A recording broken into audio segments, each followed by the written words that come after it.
कौशलेश दशरथ के जाए, हम पितुमान वचन बन आए। यहाँ हरि निश्चर देही, खोजहि बेप फिरय हम तेहि। आपन कथा कही हम गाई। भगवान कहते हैं जो तुमने पूछा हमने बता दिया, पर आप तो बताओ कि आप कौन हो, जो आप का रूप धारण करके यहाँ हमारे सामने खड़े हो। तुम कौन हो? कहु विप्र निज कथा बुझाई। आप बताइए।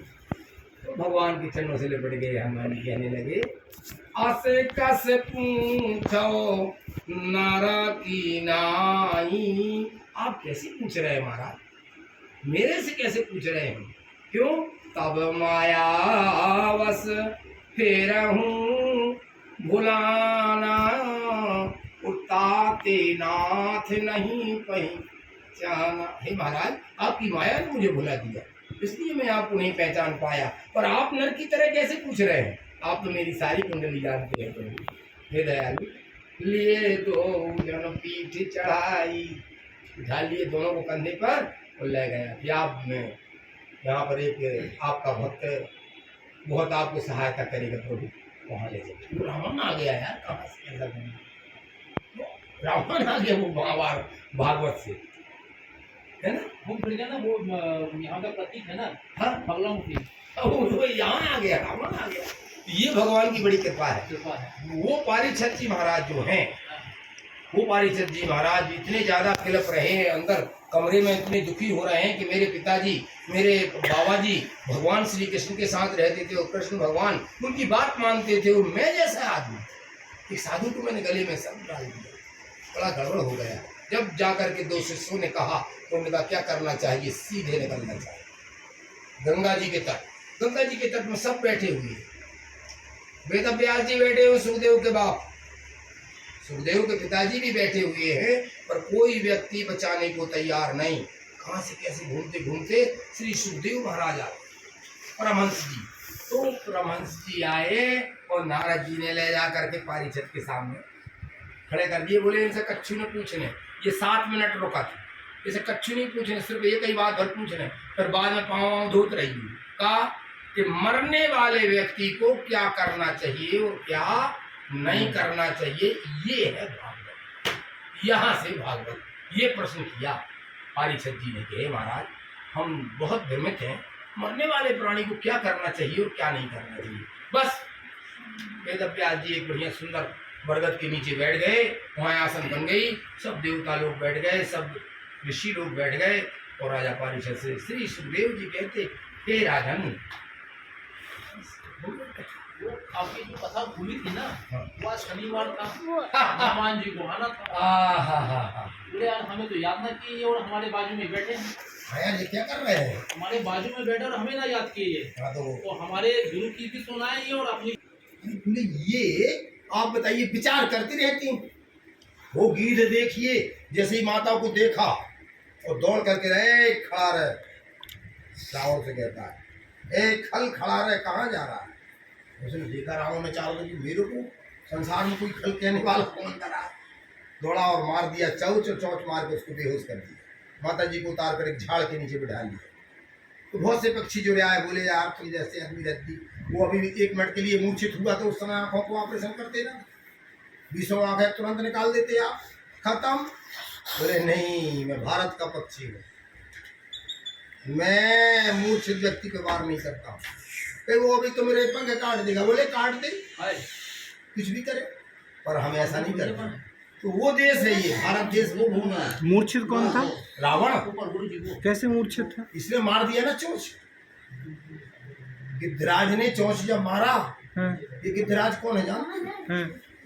ये एक बार क्या हुआ, अवधपुरी से शनि महाराज की दृष्टि चली, तो इनके जो गुरु थे विश्वामित्र जी, तो इन्होंने बताया कि वो अपनी अवधपुरी जैसे निकल रहा है। अवध का मतलब होता है कभी वध ना हो, वो अवध है। शनि देव निकल रहे थे, हाँ, तो बोले उसकी दृष्टि आपकी अवध पे पड़ेगी तो वो भस्म हो जाएगी अवध, क्योंकि उसकी जो पत्नी उसने श्राप दे दिया है, जहाँ दृष्टि पड़ेगी तो भस्म। तो उसने पलक लटका लिए लंबे लंबे, हाँ। ऐसे बहुत लंबे।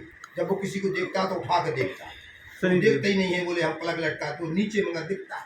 शनिदेव को। शनिदेव महाराज, उसकी सामने आंख नहीं होना चाहिए। कोई मूर्ति बनाता वो मूर्ख है।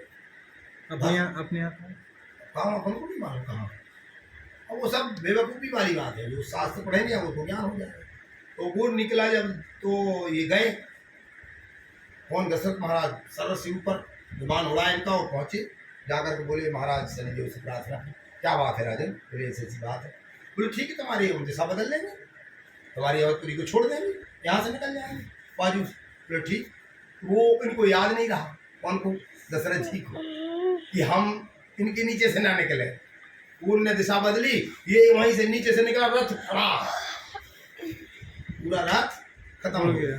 जैसे रथ खत्म हुआ तो ये अपने हवा में उतरते चले आ रहे थे। गिद्धराज ने देखा, मारी उड़ान उसने भी सर से दोनों टांगों के बीच में गर्दन लगा ली। बोले बैठ जाओ राजन, बैठ गए, ले जाकर बत्तरी उतार दिए।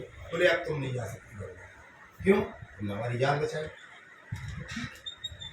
रहे बड़े बड़े विद्वानों ने कहा, बड़े बड़े विद्वानों ने कहा कि नहीं, गीध मांस भोगी है, मांस खाने वाला पक्षी है, उसको आप नहीं रख सकते। आप रखेंगे आपका सर्वनाश हो जाए। बोले वो सर्वनाश तो उसी दिन हो गया था जिस दिन हमने शनि महाराज के रथ जब हमारा जला, तो मुझे ऊपर से गिरते तो हमारा तो सर्वनाश उसी दिन हो गया। तो बचाया हमें गीध ने, हम क्यों छोड़ेंगे। बड़े बड़े संतों ने, बड़े बड़े महात्माओं ने, बड़े बड़े विद्वानों ने चर्चा रखी, तो वो नहीं माने। जब नहीं माने तो उन्होंने क्या बोला, गीधराज जी ने, कि नहीं भैया अब देखो हम अब जाए। क्यों, हमारे भी लड़के बच्चे हैं, तो हमने बहुत दिन यहाँ मेहमानी कर ली। किस वजह से बोला था उन्होंने, कि इनको दोष लग रहा, ये कभी नहीं भगाएंगे, इसलिए उन्होंने खुद ही चल दिया, जंगल पहुँच गए। तो वो जंगल में उनने अपना वादा निभाया, ये मेरी बहू को हरण कर रहा, राम मेरे पुत्र के समान है, दशरथ मेरे भाई के समान है, ये मेरे पुत्र के समान है। तो इसलिए उन्होंने कहा है कि मेरी पुत्र वधू को हरण कर रहा है तू। ऐसा नहीं, उन्होंने मारी जिस तरह चोंच, इसको तुरंत मूर्छित कर दिया। रावण को मूर्छित करके माता को उतार दिया, एक वृक्ष के नीचे बिठा लिया। फिर आया रावण, उसने झटके से माँ का हाथ पकड़ा और रथ पे बिठाला, और ये फड़फड़ाया तो इसके दोनों पंखे काट दिए। दोनों पंखे काट दिए तो वो अपना राम राम जपते पड़ा था। तब भगवान वहां गए तो उसको उठा, गीधराज को उठा करके उसको किया। उन्होंने तात बोला गीधराज ने, हे तात, तू, बोले ये कहानी तात तो पिता को बोलते हैं। उसने बोला तात, पिता नहीं पुत्र, पुत्र जी ने तात बोला, राम जी ने पिता के समान हो। तो उसने फिर कहानी राम है तुम्हारे पिता ही के समान, ऐसे पिता के समान। अच्छा, रामचंद्र जी बोले हे तात। हाँ, तुमने इतना बड़ा कष्ट सह लिया, बताइए तुमने इतना बड़ा कष्ट सह लिया। वो चीज बताई, फिर उन्होंने ये कथा उन्होंने बताई है गिद्धराज जी। अबे यार बार-बार भागवत की ये दशरथ जी की। अच्छा, दशरथ जी मुझे तात कह रहे हो, गलत नहीं कह रहे हो। मैं तुम्हारे पिता के तुल्य हूँ, मैंने तुम्हारे पिता को बचाया। नहीं छोड़ो तो मैं वहाँ रहा हूँ। फिर आप